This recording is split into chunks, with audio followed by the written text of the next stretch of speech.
ቴዲ አፍሮ በአዲስ ውል ለፋሲካ መጣው አለ። You live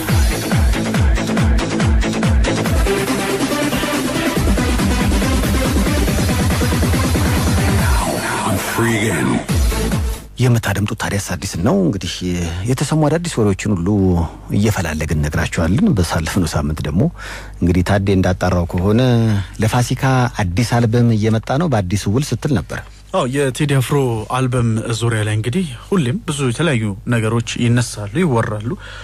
ግማሹ እውነት ሆኖ ሲቀር ግማሾቹ ደግሞ ይቀራሉ አየር ላይ። ይሄኛው እንግዲህ እውነት ይመስላል አያያዙን ስትመለከተው። ምክንያቱም እስከ ዛሬ ከነበሩት ኮንትራቶች ወይም ደግሞ አሁን አዲስ ውል ተፈራርመዋል።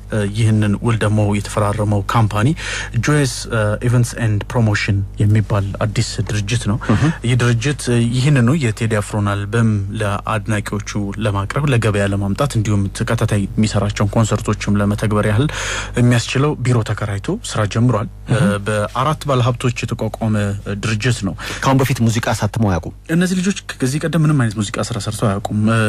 የመርካቶ ነጋዴ ልጆች ናቸው የሰማሁት። የመርካቶ ልጆች ናቸው ነው የተባልኩት። ከመርካቶ አካባቢ ያሉትን ነገሮች ሳጣራ እንዲያው መርካቶ አካባቢ ስደዋውል ምንድነው ያሉኝ የፍሉት ኢንተርቴይንመንት አቶ ጉልላት የሳቸው ወዳጆች ናቸው በሳቸው በኩል የተገናኙት የሚል ነገር ሰማሁኝና ስለዚህ እነዚህ አራት ነጋዴዎች ግንባር ፈጥረው ነው አዲሱን የቴዲ አፍሮን አልበም የገዙት ማለት ነው። አቶ ጉልላት ጋር ለማጣራት ሞካከርኩኝ። አይ ብለው እሳቸው መልስ ሊሰጡኝ ፈቃደኛ አልሆኑም። ከሳቸው ለማግኘት ነገር አልቻልኩኝ።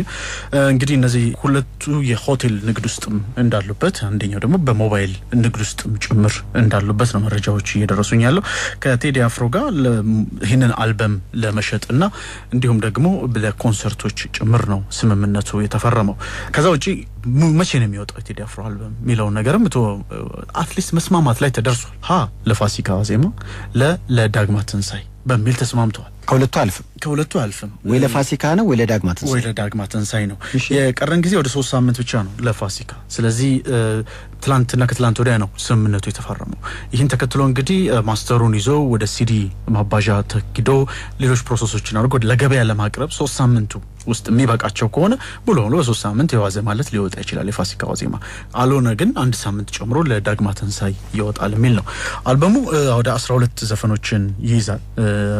ፍቅርና ሀገራዊ ስሜት ያላቸውን ነገሮች ነው በብዛት ለመስራት የሞከረው። እስከ ፍቅር እስከ መቃብር የሰብለ ወንጌልን ታሪክ ጭምር ጎጃም ላይ ተቀርጿል። ክሊፑ ጭምር ተሰርቶለታል ይሄ ስራ። ከዛ ውጪ እንግዲህ ወደ ሲዳማም ይጓዝና ቴዲ ሲዳምኛም ይነካካል ተብሏል።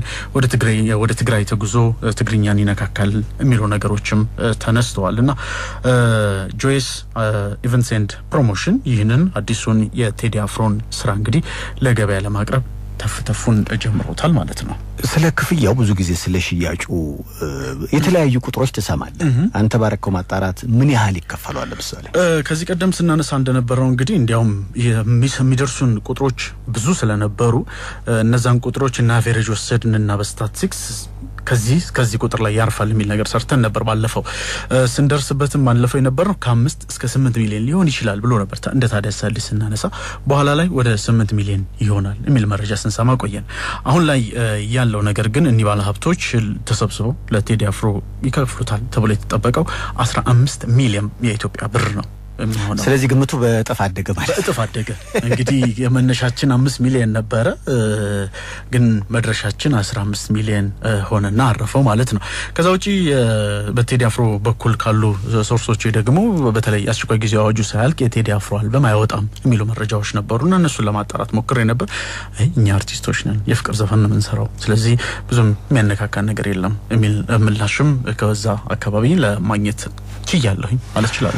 እስቲ እንግዲህ ያው አዳዲስ የኪነ ጥበብ ባለሙያዎች ሲገኙ እንነግራችኋለን። አዲሱ የቴዲ አፍሮ አልበም ለፋሲካ ይወጣል። የወሬው መደምደሚያ ነው። ፕሮግራም ታዲያስ አዲስ ነው። ገበያውን እየመራ ነው። ቶክሲዶ ከመነሻ ሀሳቡ ከቁሳ ይዛለ ገብተ የኔ ያላቅ ወደ ሁለተኛው ወደ ዘመድ ዜማ ግብዣ ያረን ቀበል ፓራራ ራም ሄሎ ጤና ይስጥልኝ።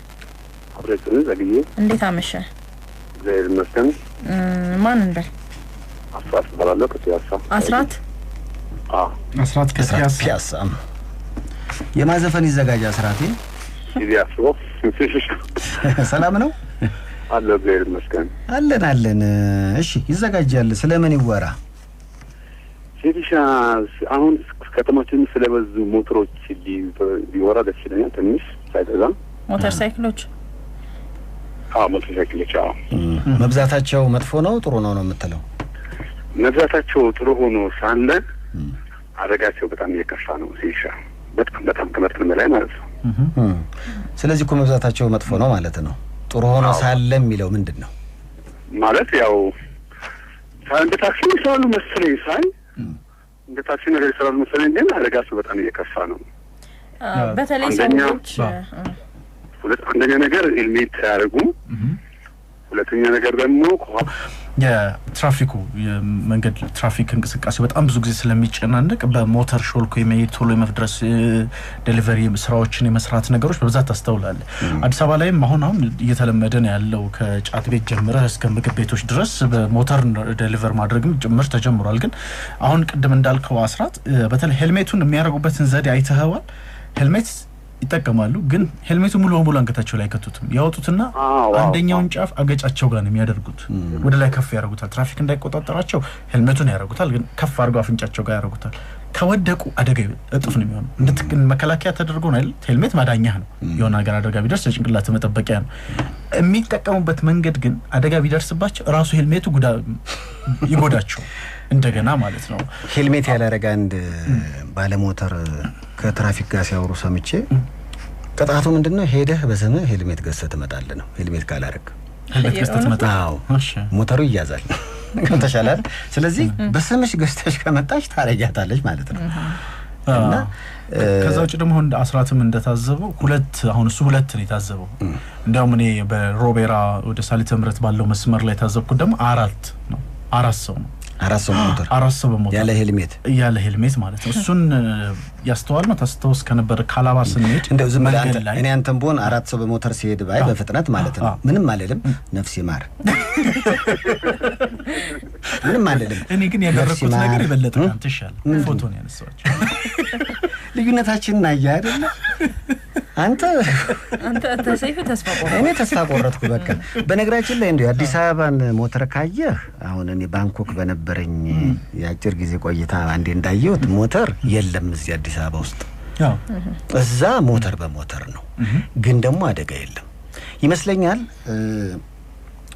ብቃቱ ላይ ነው ብዙም ብሎ እና እዛ ደግሞ አለ ቃውም ሞተሩን ብዛት አለው አደጋ ደግሞ አታየም እኮ መንገዳቸው እንዴት ነው የመንገድ ስርዓታቸው ሁሉ በጣም ሊያንስ ይችላል መንገዳቸው እውነት የመንገድ ስርዓት የዛው በስተሽሎክ ሆነ የመጡት ምንም ይደርስ ነገር የለም ምን አይነት በቃ ይሄ ከልምድ ጋር ነው ያን ሞተር ሲነዱ የሚፈተኑት ነገር ይመስለኛል በጣም ተፈትነው ምናምን ይመስለኛል የሚሰጣቸው ሞተሮቻቸውም ራሱ ከኛ ይለያሉ ሌሎች ዓለም ላይ ስታይ በጣም ግን አዲስ አበባ ውስጥ ሞተር ሳይክል የበዛው መቼ ነው አሁን ቅርብ ጊዜ ነው አሁን በጣም እየተለመደ ነው ያለው ጽጌ በጣም ሞተር ሳይክል በፊት እንዲ ነበር በፊት ነበር ወይ ነው በፊትማ በብዛት አልነበረም ሞተር ሳይክል ከፈለግሽ የቀራ ልጆች ጋር ነበር የምትሄጂው ለመፈናጠጥ ራሱ ኮሙናል አሁን ያለውን ነገር በዚሁ ከሄደ ግን የአዲስ አበባ ስሙ ሊቀየራል አድማጫችን ልክ እንደ ባንኮክ አዲስ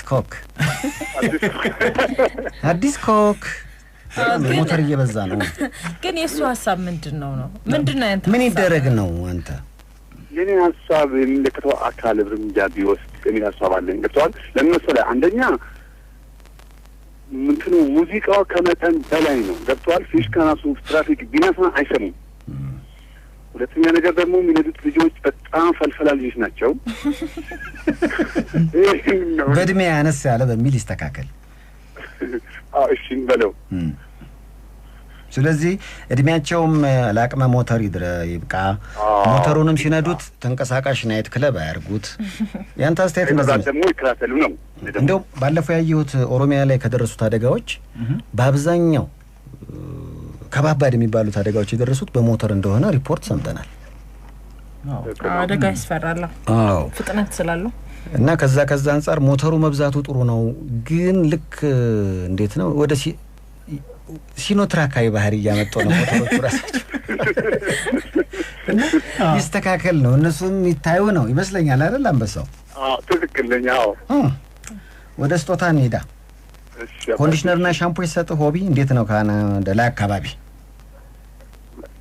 ድምጽ ይቆራረጣል ለራሱም ባይሆን ሆቢ ኮንዲሽነርና ሻምፖ የመጀመሪያ ስጦታ ነው። እሺ ከዛ ደግሞ 8778 ላይ አንድ ብለህ ላክ። አሁን እነሱ የ500 ብር የገንዘብ ስጦታ ያበረክቱልሃል። እሱ አንድ ነው። እሺ ያልተገነባ የሸጥም አያትና ሰሚትን አፓርትመንት በአፓርትመንት አድርጎታል። አቢሲኒያ ፕላዛ 12ኛ ፎቅ ላይ መታችሁ ስለ ቤት አውሩ፣ ገንብተን ነው የምንሰጣችሁ ነው የሚሉት። እነሱ ደግሞ ኖህ ሪል ስቴት ይሰኛሉ። የ1000 ብር የገንዘብ ስጦታ አበርክተውልሃል። በጣም አመሰግናለሁ። የዘፈን ግብዣው ለማለማ ቶሎ በል። ይሄ አፍሮ አድናቂ በሙሉ ኢትዮጵያ ለዘላለም ትኖር! ኢትዮጵያ ለዘላለም ትኖር! ኢትዮጵያ ለዘላለም ትኖር!